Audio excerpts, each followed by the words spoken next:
first climate change conference for West African journalists, expert says. 60m at risk of sleeping sickness in Sub-Saharan Africa. Yearly 70,000 in Nigeria. Climate change expert. A lecturer with Shehu Idris College of Health Science and Technology, Markafi, Kaduna, and Faculty of Veterinary Medicine, Ahmadu Bello University Zaria, Shuaib Mohammed, Amir, S.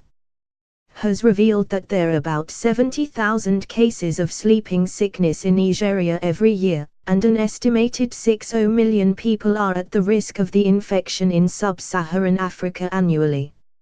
Shuaib Mohammed, who also lecture in Kaduna State University, Department of Environmental Management, raised the alarm Wednesday in Kaduna in a paper presented at the first annual conference on climate change jointly organized by African Climate Reporters and Womenhood Foundation of Nigeria.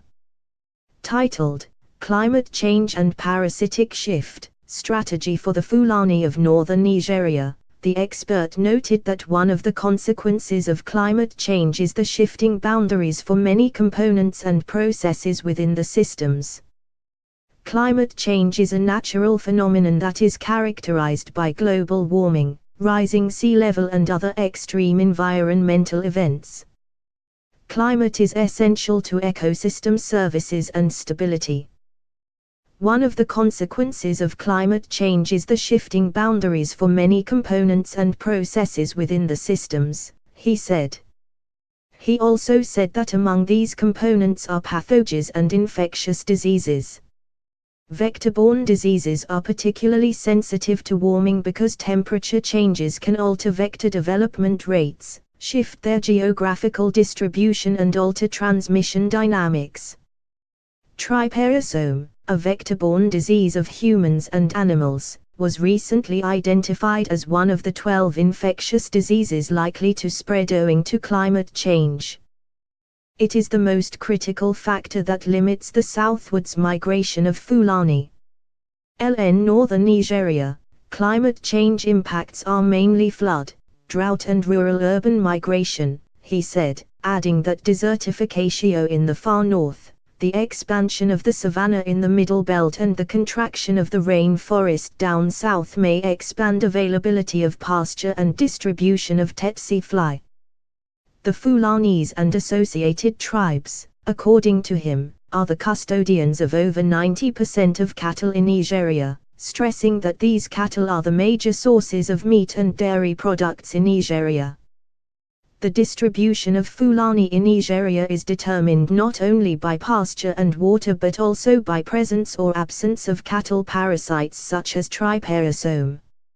Sleeping sickness, or African trypanosomiasis, has been identified as an infectious disease that is very likely to be affected by climate change. It is caused by a parasite carried by tsetse flies which infects the nervous system and, if untreated, is fatal. There are around 70,000 cases of sleeping sickness every year, and an estimated 60 million people in sub-Saharan Africa are at risk of infection, he said. This paper reviewed the life cycle of trypanosome, the migration pattern of the Fulani and suggests the possible environmental, public health and economic consequences of the parasitic boundary shifts, he stated, saying the proposed strategy of mitigation and adaptation requires the collaboration of all stakeholders for sustainability. Also in a paper presented by Ahmadu Bello on effects of climate change in Nigeria, stated that the adverse effect or impact of climate change such as temperature rise, erratic rainfall, sandstorm, desertification, low agriculture yields, drying of water body Lake Chad Basin, gully erosion and constant flooding are daily realities in Nigeria.